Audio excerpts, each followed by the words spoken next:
Hello, everyone.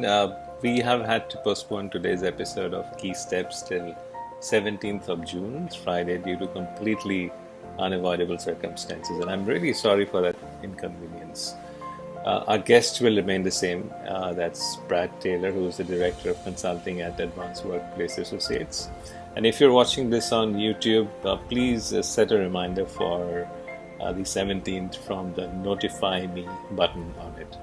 Now, just for a second, imagine that if we did this session without cameras on, you will miss the smiles, you'll miss the body language, and you'll have a completely different experience, right?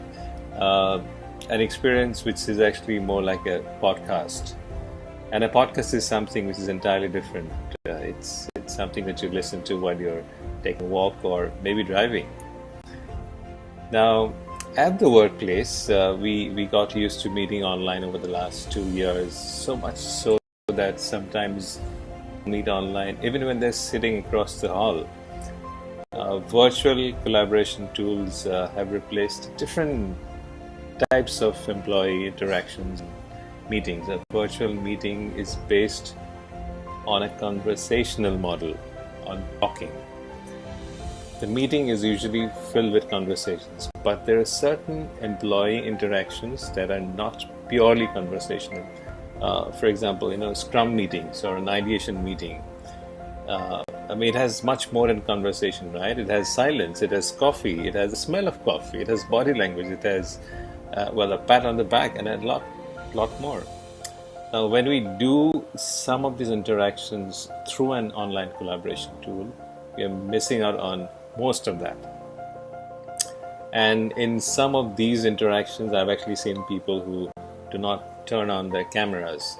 So it's like, you're entering an ideation camp blindfolded. Now, would you do that in real life? Probably not, right?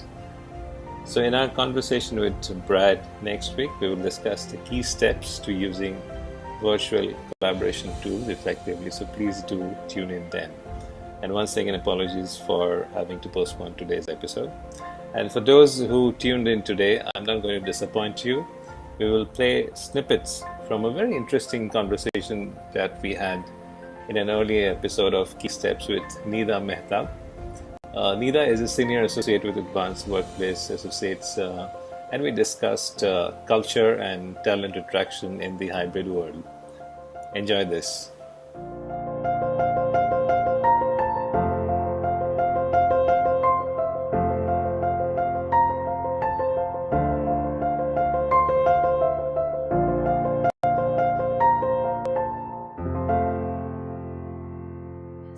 The great resignation happened. So how do organizations bring the employees back and attract that talent and retain that talent?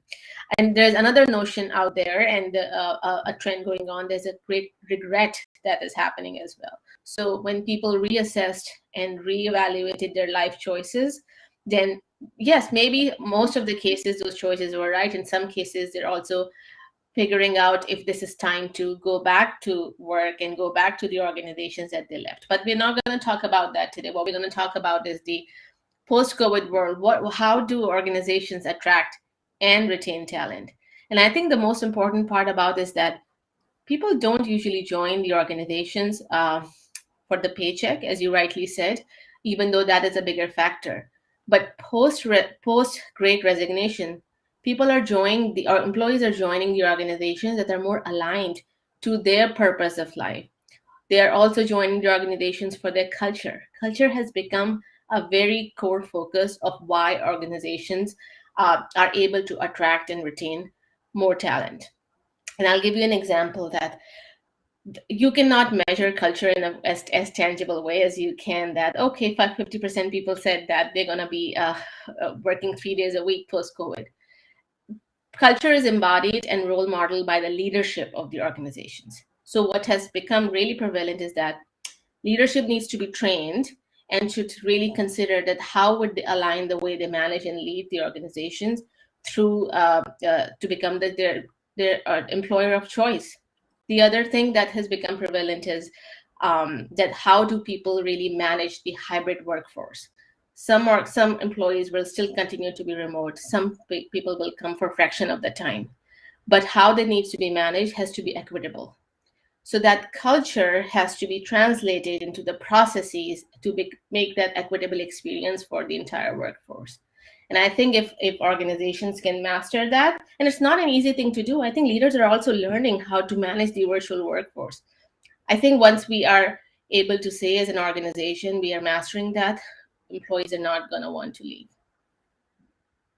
I like the fact that you say that, people join organizations to see if they can actually align their beliefs in life with the organization's culture. Okay, wow, that's deep. I don't know if that really works with somebody, who's just, graduated out of university and he needs that paycheck badly.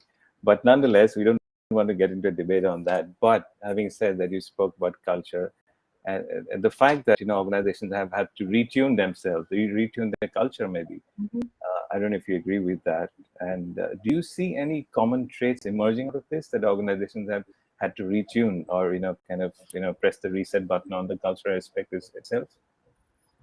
Yeah, that's a great question, Partha. I think what we're seeing is that it's not about retuning. It's more about how do we evolve out of what we thought was working, even though it wasn't working, but we were just all not too into acknowledging that. I mean, we still have low, 60%, not more than 60% average utilization rate, and employees were still leaving the organizations. But the pandemic has brought some key areas to the light, especially for leadership. So how they are evolving is they're trying to understand that they're trying to understand employee sentiment more and see that how can they pivot to align with what employees are wanting to see within an organization. So that's one thing. Employees have a much louder voice in forming the future culture. The other thing we're seeing is that training, learning, and development, that has become at the key and the core of the organization and how they're evolving. And that has to happen at all levels, the executive leadership level, people managers level, and at the employees level. Because in the end, the organization has to function like one ecosystem. So how do you do that if you miss out the whole chunk of your population, which are employees, and only train the leaders? So that needle has to be threaded along where everyone comes on the same page to create that equitable experience. So these are the two key things that we're absolutely seeing, besides the fact that flexibility is not going to go away. Now, how every organizations really absorb that or embrace that flexibility, it will be a shade different from one organization to another organization, but it is here to stay. Listening to people and then communicating change to the people, like you mentioned. I mean, this has been something which we heard even before the pandemic, right? But I'm sure things are different now. How is it different in the kind of projects that you've worked? I mean, these are big words, but has it really changed at the HR level, at the people level, in the projects that you've been working on? And how so, if it is? Sure, no, that's great because um, I think in my lifetime of working experience, I never saw that the workplace leaders and the HR leaders and the people leaders actually even had a seat at the table. So when you not have a seat at the table, you're not privy to all those Right. strategic discussions and thought process that an organization needs to take into account to take the organization forward. So if HR, people, organizations, and workplace and real estate organizations were just responding to the business needs instead of being on the table to share that, being a thought partner, they were not given that space to operate to be your strategic partner. So that's one area that we have seen changing. People leaders have a seat at the table. They are part of driving the business strategy forward. And I read that billboard the other day that said that business strategy is people strategy, which is true because I mean, when the industrialization happened and all of that, that was a different way of approaching people as an asset. Now, knowledge workers are the greatest asset that is going to take our, I mean, it's going to sound a little profound, but it's going to take our civilization forward and a species forward. So we need to take into account. Indeed, it will. In fact, I mean, if you really remove all the frills of business, it's all about people, isn't it? I was just listening to and I suddenly remembered, oh, I have to moderate this. Okay, and there's one more question. So we will take that question. Okay.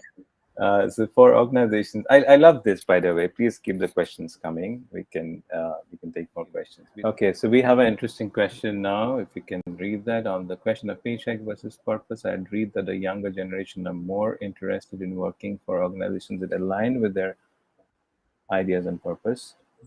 Are you? Sorry, it's too small for me. Getting over. Are you seeing that reflected in organizations you work with? I'm ready to answer that. Yes, that's for you. The I was question that's supposed to be my job is easier. You're supposed to answer the question. Karen, thank you so much for this great question.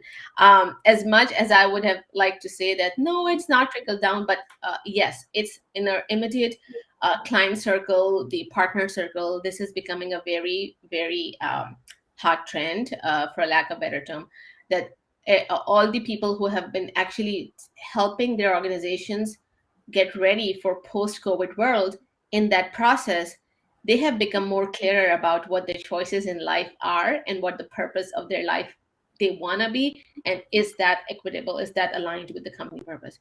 So in my immediate circle, I have seen at least I would say 2 to 5% people who have actually either switched jobs or taken a break to understand how do they want to get engaged in the with the organizations doing the work that will keep them closer to the core of what they want to do.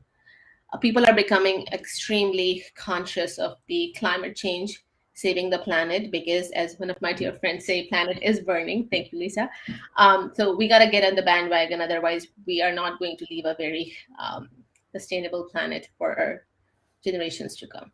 So to answer your question, yes, I'm seeing a lot of that happening.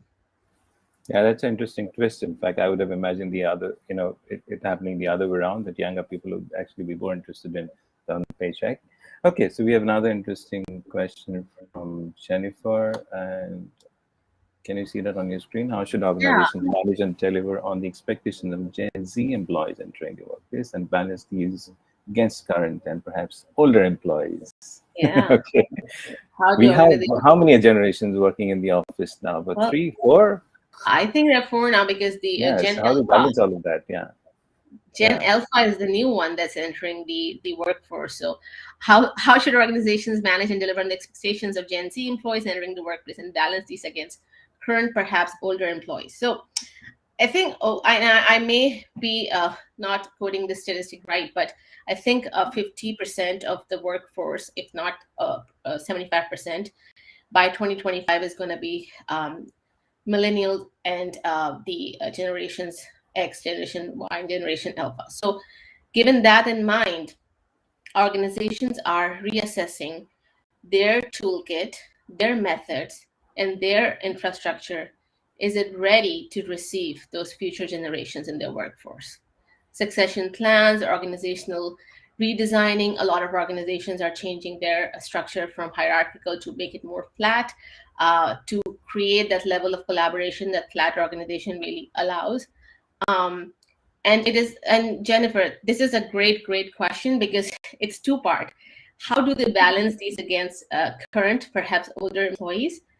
um, I think the current and the older employees, or people who have been in the workforce for a longer time, they are also understanding the need of upskilling themselves to be more relevant and in tune with what future really needs for the work from the workforce. Digital transformation is a very big example of that, and I think the pandemic has really accelerated that curve at a very fast pace. So that it's not just the organization who is actually doing something to embrace the future generations, but it's also the current and the previous employees are also upping their skills to become more in tune with what the future holds. What a way to answer that question. Okay, so Vedashri says absolutely. She agrees with your answer. Everyone loves your answer. You know. So thanks Vedashri. Thanks Jennifer. Thanks Karen for those questions and keeping this so interactive. Thanks once again, Nida, for your time today, and have a good day. And